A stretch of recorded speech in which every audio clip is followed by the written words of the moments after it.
大家好，欢迎收看 AI Interview， 我是 Felicia。那么今天呢，为大家介绍出来的是加州第20区的联邦众议员候选人 Jeff Gorman。Jeff 你好。Yes, thank you. My name is Jeff Gorman. I'm the Republican running for the California Central Coast District of the U.S. House of Representatives at CA 20. And our biggest city here is Salinas. I'm from Monterey, which is a fairly small town. Salinas is our biggest city. Also Santa Cruz, Hollister, and Watsonville are fairly good-sized cities in the district. And so it's my pleasure to join you today, and I'd be very interested in feedback. My email is jeff@jeffforcongress.com, and my phone number is 831-375-2227. So thank you for having me. 好的 Jeff， 那么请问一下是什么让您决定今年要来参选这样一个席位呢？ Well, as I said, here on the Central Coast of California, in District 20, there's just this sense of foregone conclusion that the Democratic nominee will go on to rule. And I very much intend to interrupt that. We must have, what's democracy without choices? And I believe there's a very substantial number of people that feel oppressed, that identify with more traditional Republican views, but they feel they don't have a voice. And my goal is to give them a voice and to help them feel empowered. There's the story of nobody lights a light and puts it under a basket, right? We need to let our lights shine. And I see that in this area, the system is oppressive and is keeping people from speaking their mind. And so I'm running in part just to give light to a fundamentally different view, where the government is not the solution to all the problems, where the government has a very narrow focus, sticks to its knitting, does what its narrow list of jobs excellently, and leaves the rest to our freedom to do what we want to do on an individual basis. And it's such a big issue, it doesn't lend itself to sound bites, but that's where I come from. 好的，那请跟我们大家一起来分享一下您对于任命支持生命权法官这样一个议题上的立场是什么呢？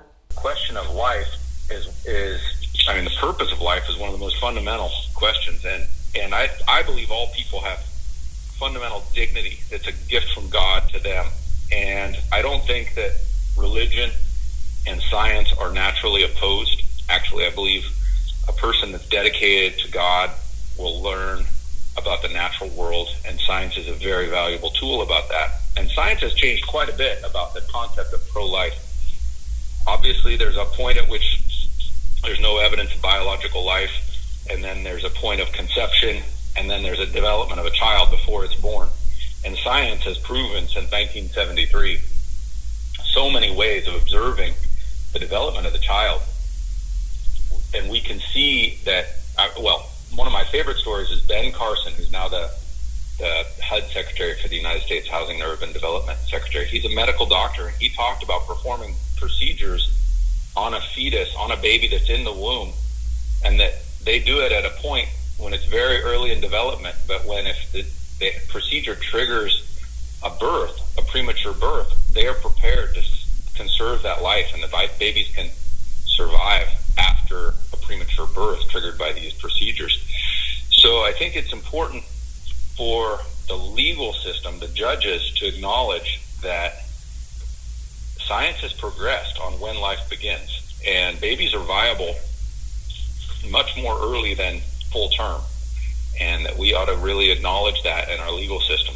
And so this moment when we have a Supreme Court vacancy, I think it's a very good opportunity to have a calm and loving conversation about what's going on in our legal system regarding abortion and the pro-life movement. So, 那么您对于减少警察经费这件事情怎么看？它会造成什么样的后果呢？ We're talking next, I guess, about reducing police funding or increasing police training and that sort of thing.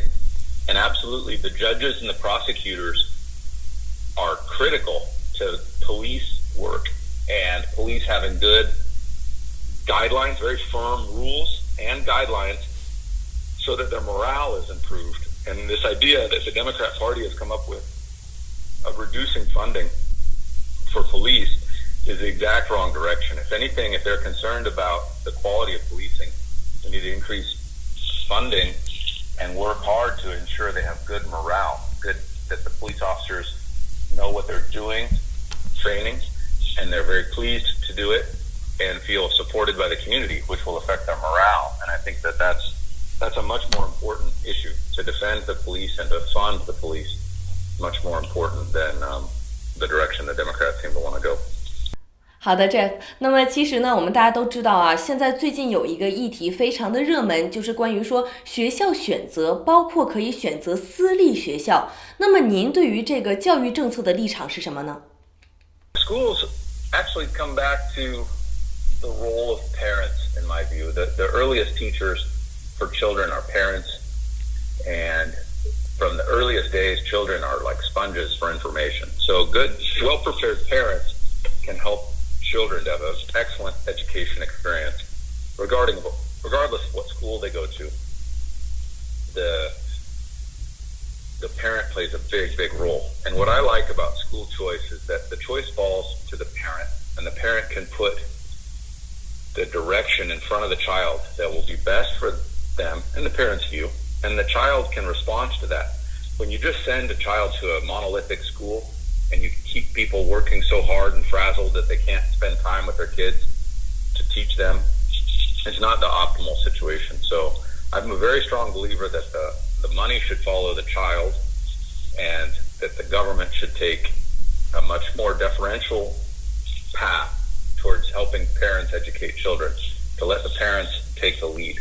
Now, I know not all parents and not all children's circumstances are the same, so there may be some role for the government in there, but I think it's very important to take the lid off, or to sort of open the sky for aspiring students and parents that really wish the best for their kids, to give them power, to empower them to teach their kids. So I'm a strong advocate of school choice. In particular, I think vouchers are an idea that deserves merit at the federal government level. You know, I'm running for a federal office, and I don't think that the federal government should get too involved in making standards that are cookie cutter for all 300 million Americans, but rather empowering parents directly with credits and vouchers. So that's my view on that one. 好的，非常感谢您啊。那接下来请您来跟我们大家一起分享一下您对于保护传统婚姻这样一个议题有什么看法？ Absolutely. I think it's interesting. In the United States, we have a First Amendment that prohibits establishing religion by the U.S. Congress, and that's the only mention of anything about beliefs. But my belief is that marriage is an ancient word, and it's used even away from human sex. It's used in mechanics to talk about, put tab A and slot B. That kind of thing is, marriage is a concept of partnering that is a part of the world as it is. And so to the extent that the government tries to mandate a view of what marriage is, they're getting into establishing religion.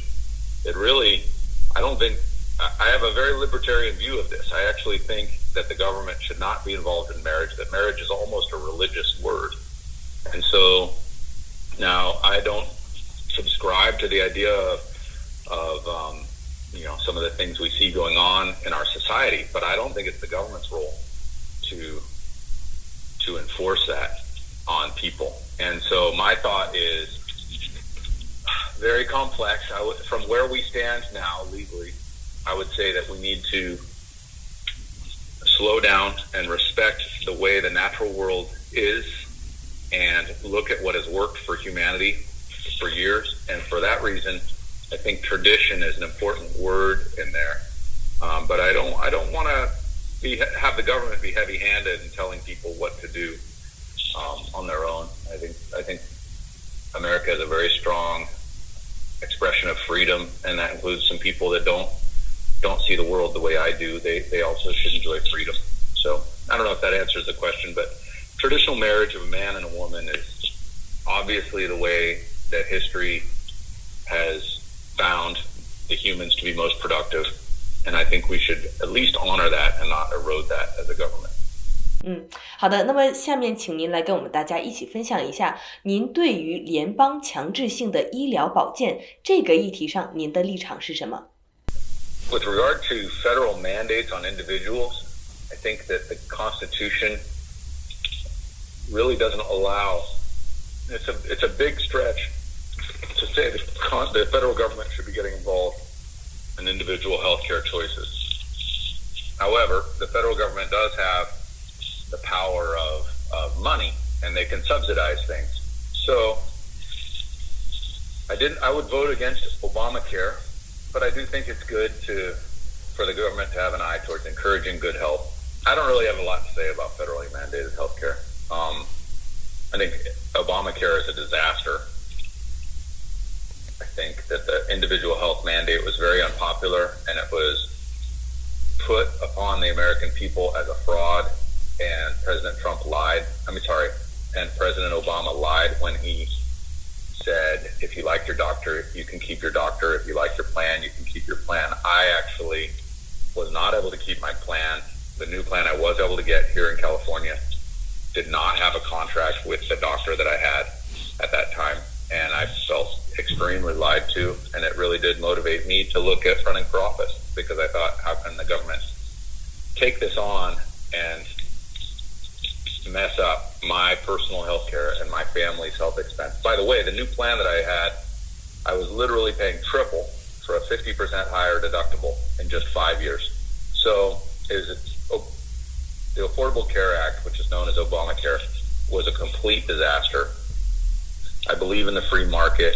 I believe President Trump is doing the right thing by ordering hospitals to create a price-fixed menu where they identify procedures and how much they will cost, so that patients can judge how much they're willing to pay and what hospital they want to go to before they commit to a procedure at a given hospital. So it's a very complex issue. I think President Trump is on the right